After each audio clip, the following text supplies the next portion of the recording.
वह व्यक्तिगत रूप से सभा पटल पर रख सकते हैं। माननीय विदेश मंत्री जी।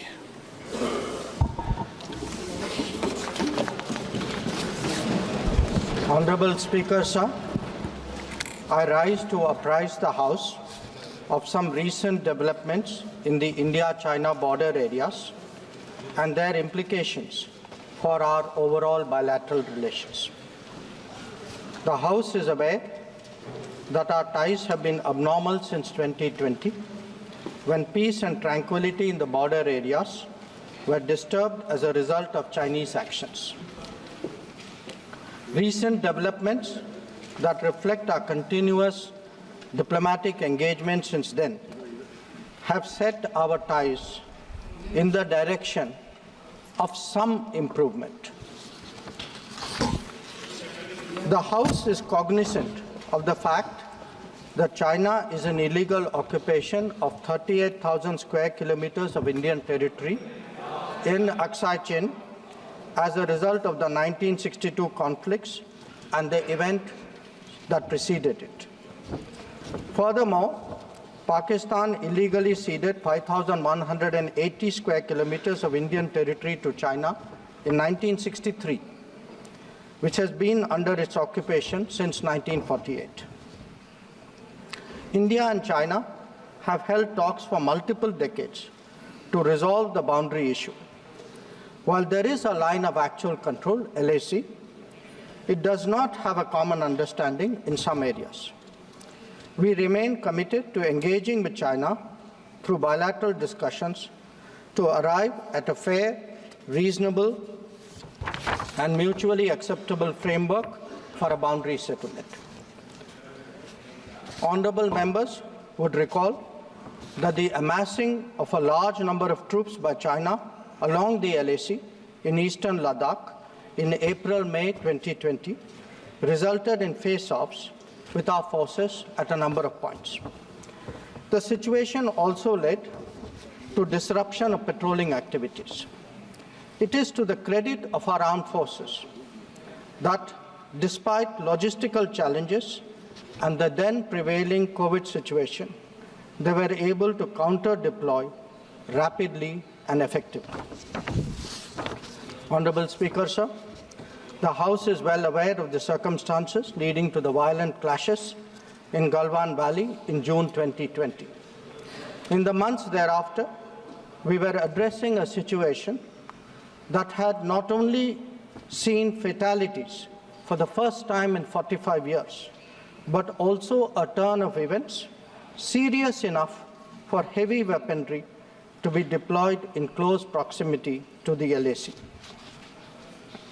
While a determined counter-deployment of adequate capability was the government's immediate response, there was also the imperative of a diplomatic effort to diffuse these heightened tensions and restore peace and tranquility. Honorable Speaker, sir, the contemporary phase of our ties with China dates back to 1988, when there was a clear understanding that the Sino-Indian boundary question will be settled through peaceful and friendly consultations. In 1991, the two sides agreed to maintain peace and tranquility in the areas along the LAC, pending a final settlement of the boundary question. Thereafter, in 1993, an agreement was reached on the maintenance of peace and tranquility. Subsequently, in 1996, India and China agreed on confidence-building measures in the military field. In 2003, we finalized a declaration of principles of our relations and comprehensive cooperation, which included the appointment of special representatives. In 2005, a protocol was formulated on modalities for the implementation of confidence-building measures along the LAC. At the same time, the political parameters and guiding principles for the settlement of the boundary question was agreed to. In 2012, a working mechanism for consultation and coordination, WMCC, was established, and a year later, we reached an understanding on border defense cooperation as well.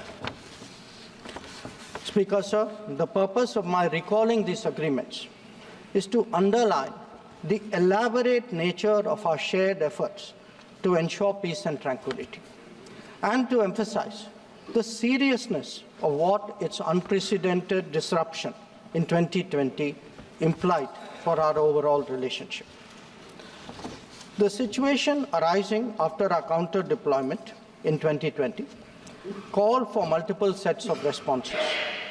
The immediate priority was to ensure disengagement from friction points so that there would be no further untoward incidents or clashes.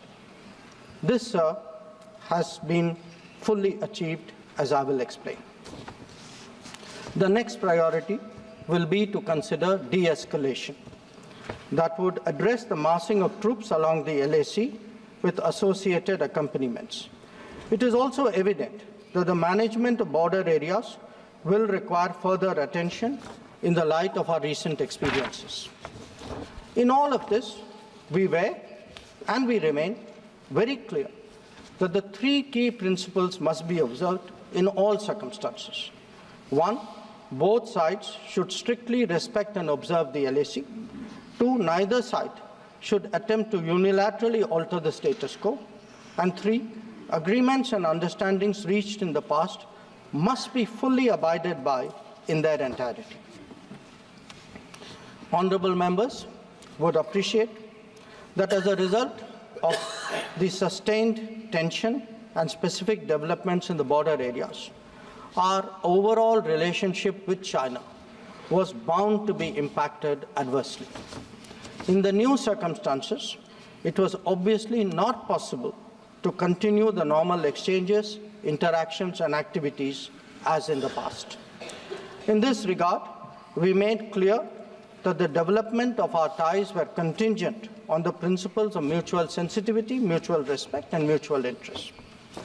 Throughout this period, honourable members would also be aware that government has maintained that India-China relations cannot be normal in the absence of peace and tranquility in the border areas. The combination of a firm and principled stance on the situation in the border areas, as well as a clearly articulated approach to the totality of our ties, have been the foundation of our engagement with China for the last 4 years. We have been very clear that the restoration of peace and tranquility would be the basis for the rest of the relationship to move forward. Since 2020, our engagement was therefore focused on these objectives. This took place at various levels involving different arms of the government. I myself have had meetings with my Chinese counterpart, as indeed has my senior colleague, Raksha Mantriji. Our NSA has also engaged his Chinese counterpart, both being special representatives on the boundary question. More detailed discussions were conducted by the Working Mechanism for Cooperation and Coordination, WMCC, at the diplomatic level. Its military counterpart was the Senior Highest Military Commanders Meeting, SHMC mechanism. The interactions were naturally very tightly coordinated, with a combined presence in the negotiations of both diplomatic and military officials.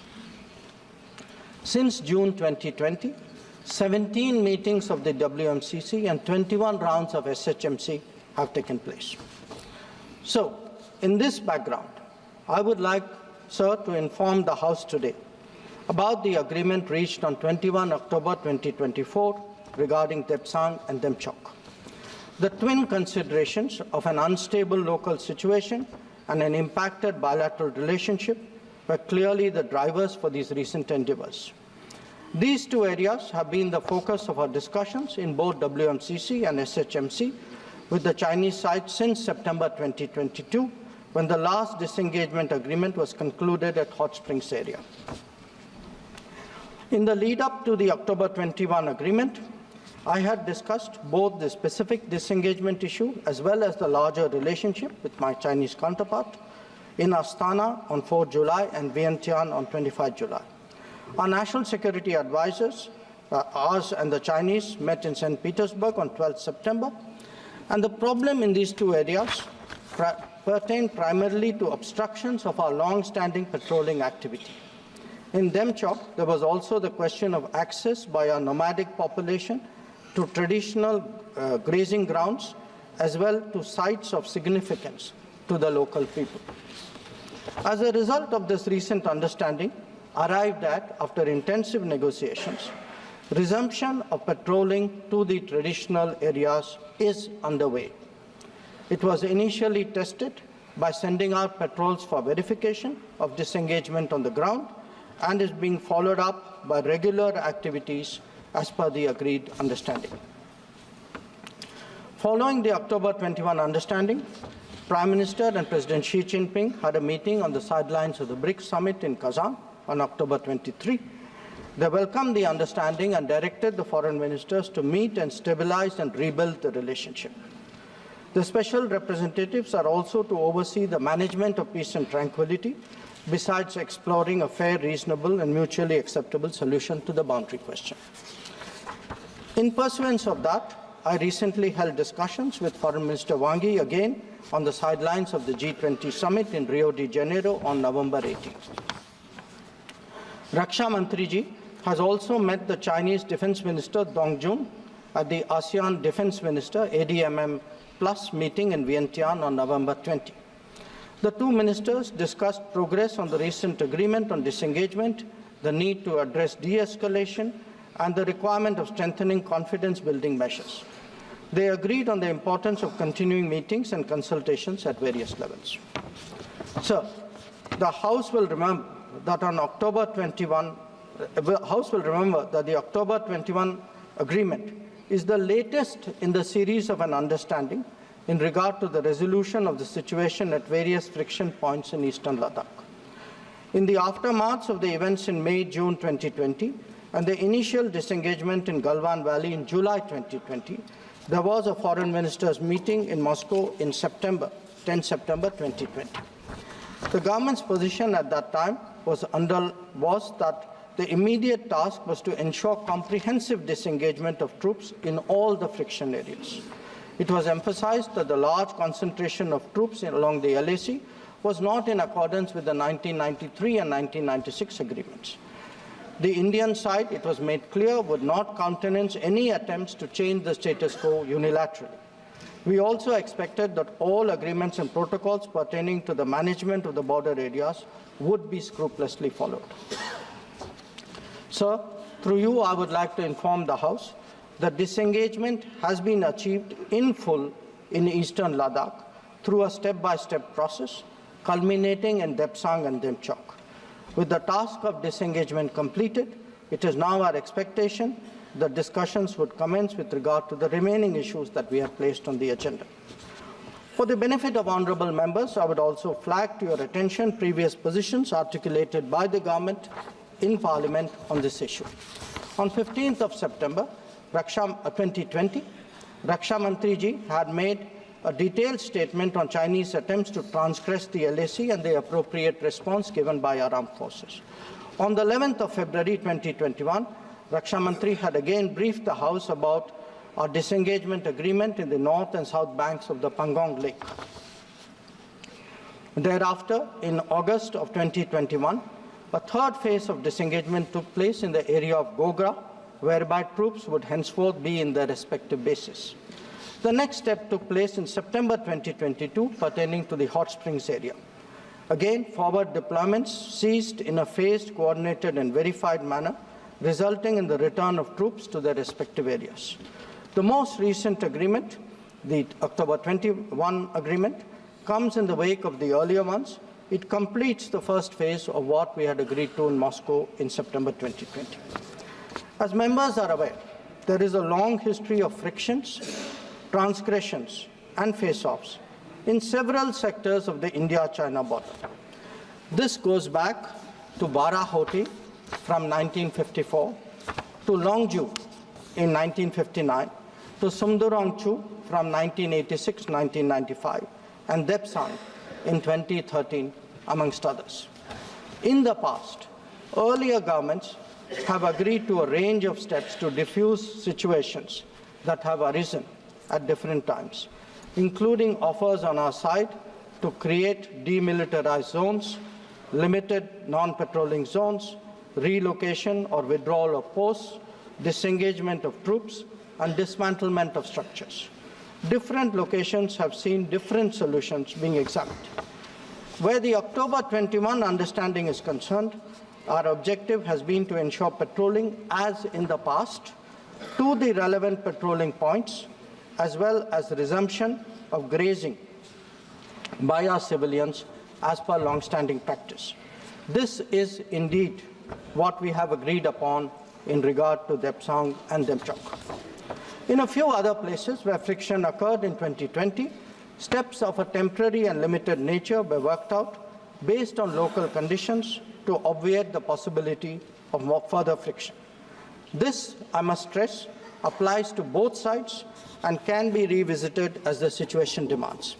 In that sense, our stance has been resolute and firm and serves our national interests fully.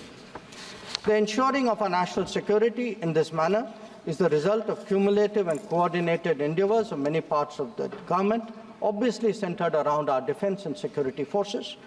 The competence and professionalism of our services in this period was displayed in our speedy and effective counter-deployment. In the negotiations with China, the defense and diplomatic arms worked in lockstep to ensure that our national interests were comprehensively met. Sir, in that context, the House would also recognize that there has been a significant improvement in the border infrastructure, which has made such effective counter-deployment possible. This is reflected, amongst others, in the increase of border infrastructure allocations in the last decade. The Border Roads Organization, BRO, alone has incurred 3 times the expenditure level of what it was a decade ago.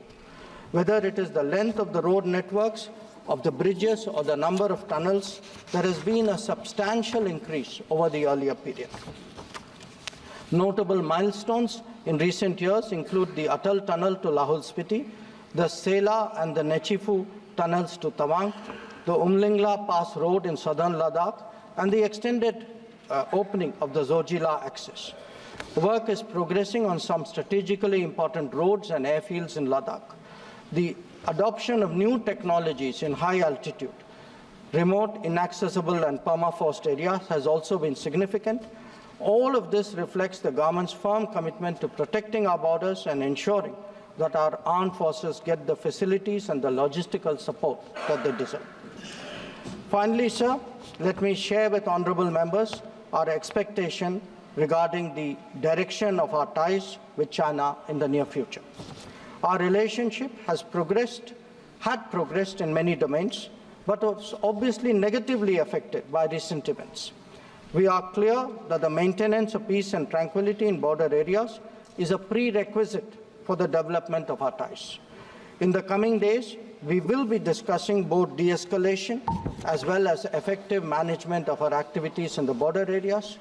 The conclusion of the disengagement phase now allows us to consider other aspects of our bilateral engagement in a calibrated manner, keeping our national security interests first and foremost. In my recent meeting with Foreign Minister Wang Yi, we reached an understanding that the special representatives and the Foreign Secretary level mechanisms will be convening soon. I thank you, sir, and the honourable members for their attention, and I'm confident that the government has the full support in addressing the complexities of this important issue.